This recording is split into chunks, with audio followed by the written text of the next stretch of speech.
Hi, everyone. Thank you for joining us for the next episode of The Rundown with Jordan Brown. This is Jordan Brown here, speaking to LeKeith Jones, a LA-based writer, filmmaker, and we're going to have a really great conversation today. So thank you, LeKeith, for joining me. Yep, I'm excited to be here. So, just a little bit about LeKeith. He is a Clark Atlanta graduate. He graduated from Clark Atlanta with a degree in mass media and arts. He has a really popular crime and drama short film called Urgency that aired on YouTube. It is believed to be the most watched film on YouTube's platform that was filmed at a HBCU. He filmed it during the 2020 pandemic.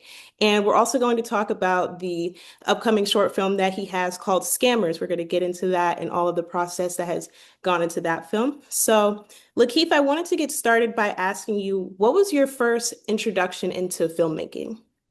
Mm, um, I was actually a writer before I got into filmmaking. I would say my first introduction was filmmaking was really my sophomore year in college.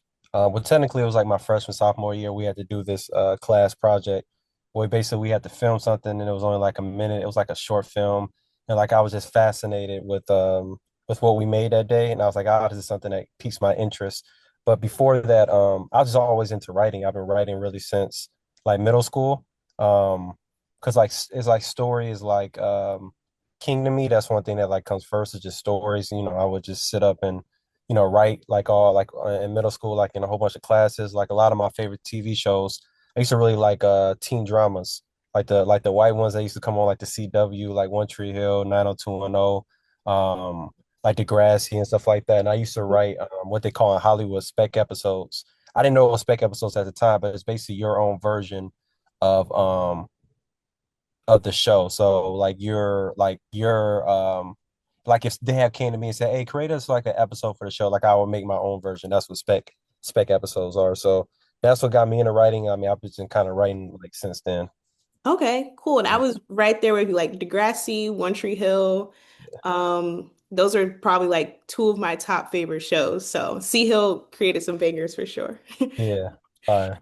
Yeah, and so I wanted to ask you a little bit more about like those spec episodes you wrote. Like, can you talk to me about how you kind of transformed ideas that you would create, like being a young writer and even into the short films that you've created now, like your process of taking an idea into a full project in production? Yeah, so back then, I kind of wouldn't even want to look at those scripts. I didn't really know structure. Obviously, like, stories have structure, like TV and like film. I didn't really know structure. I was more so writing as far because it was just therapeutic for me. Hmm. Um, so I would kind of like, I know the voice of every character, and I'll maybe I'm going through something in my life or maybe something I want to see, and I would just put it in that episode. Hmm. Um, but over time, as you like really start learning the craft, you start learning structure and why things have to be a certain way in a story. Um, but yeah, then over time I started uh trying to find my own voice and like telling my own stories because I was always trying to just keep making spec episodes. But obviously, like, you have to show some type of originality and display what type of stories you want to tell, if that makes sense. Hope I answered your question. Yeah, yeah. And I wanted to know, like, as you said that you started writing in middle school, so maybe Yeah. about like 15 years that you've been putting into this craft as Mhm. you're telling stories about yourself and like branching out to other people's stories as well. Like, have you noticed any common threads throughout your writing that like you've just kind of stuck to? Yeah. One thing I started learning about myself that I love within writing and stories is I really like when characters of all like genres, when like how characters maybe view the world, or stories where a character's back's against a wall. Hmm. That's what was I kind of resembled in Urgency, and what people are kind of liable to do. I feel like those are like the best stories, like to me. When people's backs against the wall, John Q, for example, his back was against the wall with Denzel Washington. I don't know if you're familiar with it. That's Hmm. something that comes off the top of my head. Like, I feel like those stories are super just exciting. We love them. And I kind of see that kind of carry over in my work from not in every single project, but I just noticed like those are stories I love to tell. Hmm. And like urgency, like you had that, but then it could be in another genre where somebody's back against the wall. Well, maybe they, I don't know, like maybe they have to succeed at something because they have to provide for their family. Um, but yeah, that's just one example. So I would say the theme of I would classify that as survival. I think, and I also when I write, also like you can tell like black stories or any type of stories, but I like, universal themes, that stuff that everybody can relate to. Urgency could have been, you know, I wouldn't have told the story, but it could have been like all like, white women, and people still be able to relate to that because, Mhm. we have like a sick family member, or we have, when our backs against the wall, everybody can just, relate to that. That Mhm. makes sense. Yeah. Yeah, and in terms of like universal themes that like all audiences can resonate with, I wanted to ask you like what is something throughout your work, like whether it's your films or your writing, that you want to bring to the film industry? Um,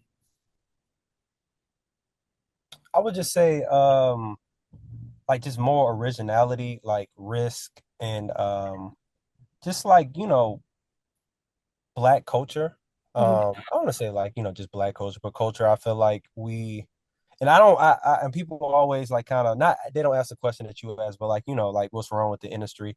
I just think it really lacks like originality, but it's not on the creators. It's like the people who are, this is, the system that funds like these projects. Mhm. They kind of want to play it safe. So we keep seeing the same themes. This year I actually think it was kind of like a great year for film. I mean, with Sinners, Weapons, and one battle after another. I just kind of want to like take risk and have opportunities for those risks to be taken. You know what I mean? Because I feel like I feel like the stories I tell is what the world like wants to see, but it's like continue to keep doing that at a high level and hopefully get on a platform so like it has the most visibility, if that makes sense. Mhm. Yeah. And can you tell me about your upcoming film, Scammers? I know that it's going to be a thriller short film, and talk to me about like how exactly you're doing that, like taking risks to be able to produce this film and what you're hoping that the audience will take away from it. Yeah. Scammers is an idea I had for a real minute. If people follow me on social media, they'll see it, or if they know me in real life. Scammers, I like making films that are like timely as far as like, the world can relate to it right now. If you think about something like Fruitvale Station, that was like very timely what was going on. Like it came out like at the perfect time. This one is more so a con artist narrative, and I don't really think we've ever had really a con artist film that had primarily, I don't want to even say just black characters, but like just people of color. But it's more so deep. We have, but it's more been so comedic and it's like funny. But this isn't like funny. This is more of a thriller. And man, the film it's about a young guy who gets scammed out of his savings. So he seeks help from his seemingly successful cousin, and he like kind of uncovers something that that's kind of like some complex that he like didn't even imagine. The film more so explores like these different structures and these systems inside of our society. And you think about taxation, student loans, you think about even the job market, the housing market, and like the film examines if these systems are kind of predatory or they exploit us. So a lot of the film is really about exploitation and what it is like in America.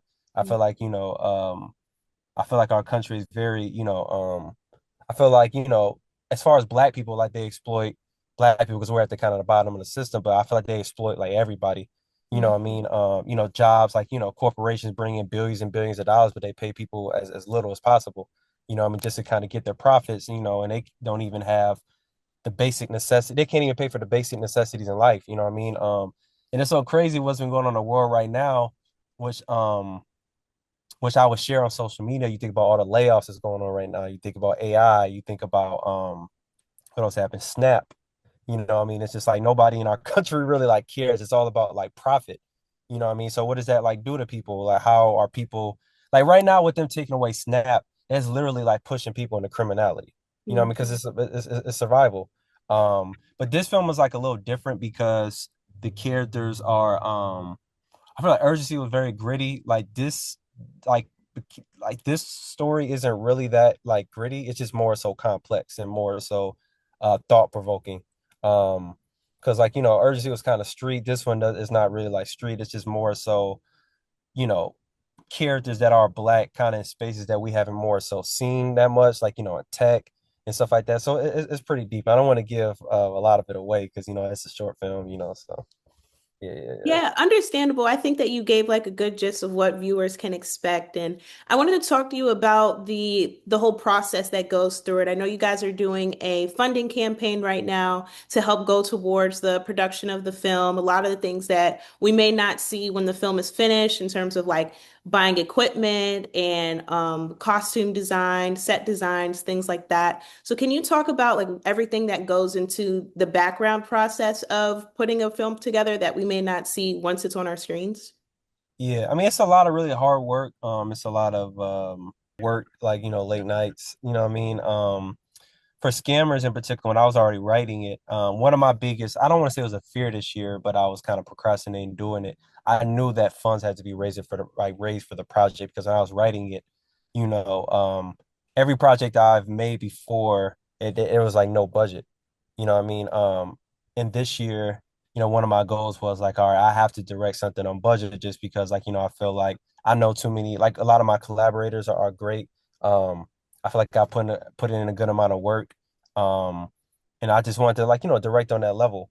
Hmm. But it's a lot of work, when you get in like locations, especially shooting in LA, like all that stuff costs. You Hmm. know what I mean? Like talent, you want to like obviously it's a short film, so nobody's expected to get something like, they're working on a studio, but you want to give them something, you know what I mean? You know what I mean, like DPs, an assistant camera, like all of that stuff kind of like costs. So it adds up for urgency. To like I was blessed to able to put something out during the pandemic as far as like a casting call. My first film I ever made wasn't really to me it wasn't really that good. But I think people just seen the effort and seeing like, intentionality what I was doing. So people kind of caught on and that led to people wanting to audition and kind of just want to collaborate with me. Hmm. But that film didn't have a budget attached. I mean, it was only like it wasn't really that much really put into it. I mean, all the locations we pretty much got for free. When you're shooting for Atlanta, in Atlanta, you can get away with a lot of things as far as shooting like wherever you want in LA. It's kind of hard to do that. Yeah. Uh, so yeah, it's a lot of like, late nights kind of breaking down a script, maybe eliminating certain stuff that you just can't shoot. Maybe even rehearsing with your talent to make sure when you guys do shoot, you're just not spending all that time on that scene because, we already rehearsed it. Hmm. Uh, what I mean? Getting super creative. What's the costumes going to be like? Production designer. Okay, what is the scene going to look like? Because, an urgency. Couldn't afford to have a production designer. But what I mean? Now you always like learn from your errors. Okay, how can I make the scene pop more? Like, okay, I need to like collaborate with a production designer to see like how this room is gonna look to make the image like pop more. You know what I mean? So you can kind of express what you're trying to express as an artist, if that makes sense. Yeah. It's Yeah. it's a lot of work, you know what I mean? Hmm. So yeah. Yeah, I feel like there's a lot more that goes into it than maybe like the 30, 45 minutes production that we see in the completed short film. So I definitely Yeah. wanted to touch on that. And also in terms of like having a majority Black team, in terms of like a Black production team, actors, writers, producers, where do you see room to create projects with like having a predominantly Black team in the film industry? One of the reasons why I did it because I just wanted to see it more. I just wanted to give people opportunities that haven't had their opportunities and people like I believe in.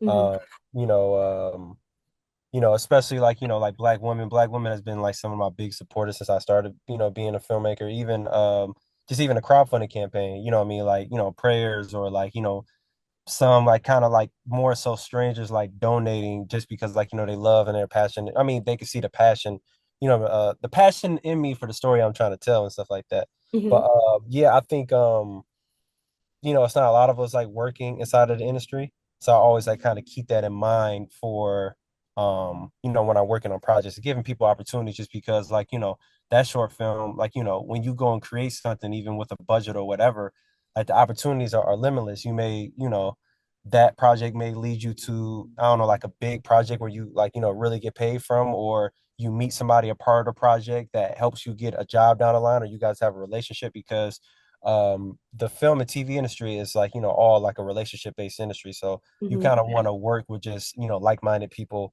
meet new people just to work with them, learn from them.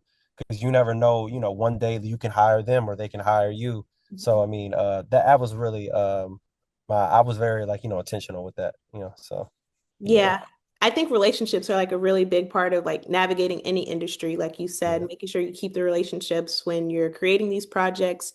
And I also wanted to know like what relationship do you hope to create with your viewership and like as you continue to build that on, bringing in viewers from urgency and now trying to get them to watch Scammers, what relationship do you want to have with your viewers? Man, I kind of want to be I'm not gonna lie. I mean, I'm like, very humble, but I definitely want to be, that guy of of our generation. I Mhm. push myself to, try to tell the best stories that I can that people will resonate with. So I just, want them to give it a chance and want them to kind of walk away, kind of maybe viewing the world differently. I do like telling complex stories that are innovative, that are more so like, about the Black community, and that people just walk away with maybe they feel inspired, maybe they feel motivated, maybe it leaves them kind of thinking, maybe want to talk about it and really just want to be consistent to the people who support me, I mean, continue to keep telling the stories. It's like I said, it's not a lot of us. I can't even really name a filmmaker who it's probably only one filmmaker. I mean, it's not about age, but it's only like one filmmaker I can think off the top of my head that's African American, that's like 35 and under. Mhm. um and it's, I say that because, it's just we don't get like a lot of opportunities. I mean, it's hard for everybody inside the film and TV industry, but I think it's even harder for us because people kind of, obviously we're marginalized, but they don't really value our stories like that. They don't think they're profitable. Mhm. And we have to continue to keep proving them wrong and everything like that. But yeah, hopefully that answered your question. Yep, it certainly did. And my last question, I wanted to wrap things up. What can viewers look forward to as you prepare for the filming and the release of Scammers? Um, well, urgency, I kind of just that project was just kind of thrown out. I didn't have, a plan for it or anything like that. Kind of thrown out. I couldn't have a screening for it or anything like that. Mm. Just because where I was at in like, my life. But this one, I mean, people can kind of expect a more of a consistency, like, I'm just in your face because I mean that's what you have to be in this era, especially when you're doing anything with content wise, just because people are being flooded with so many different things. But I'm very passionate about the story. Um, it's something that obviously it's a short film, like the story's like complete, but it also serves as a proof of concept for something that could just continue to keep going. Mhm. Just because, like, I like seeing Black people just in different spaces. And like I said, when when the viewers see the project, they're kind of gonna walk away seeing I haven't really seen anything like that more. So we've seen it more so done before, but not more so in the Black space. I Mm. think it's very different. It's like more so complex. It's not one dimensional, kind of like, where we're stereotypes. Is very like, different. So Yeah. yeah. Well, I can attest, I know I'm probably one of many viewers that are very excited to see the rollout and how everything turns out in terms of like rooting you on for the fundraising campaign and everything. So just really excited to see all the work that you've done and continue to do. Thank you so much for joining the Rundown with Jordan Brown. I really appreciate it. Yeah, I do want to add though, the crowdfunding campaign. I mean, it's Mhm. complete now. We hit our goal. I mean, to get Awesome. greenlit. We're greenlit. We're just waiting for a few more commitments as far as like the funding to come in. And then yeah, we're off to the races. But the crowdfunding campaign it went well, and I mean, we hit our goal. So yeah, Awesome. That's great news. Great news. yeah, Well, yes, thank you, LaKeith, again. I really appreciate you taking the time and wishing you all the best moving forward. yeah. Thank you so much. I'm glad to be on your platform.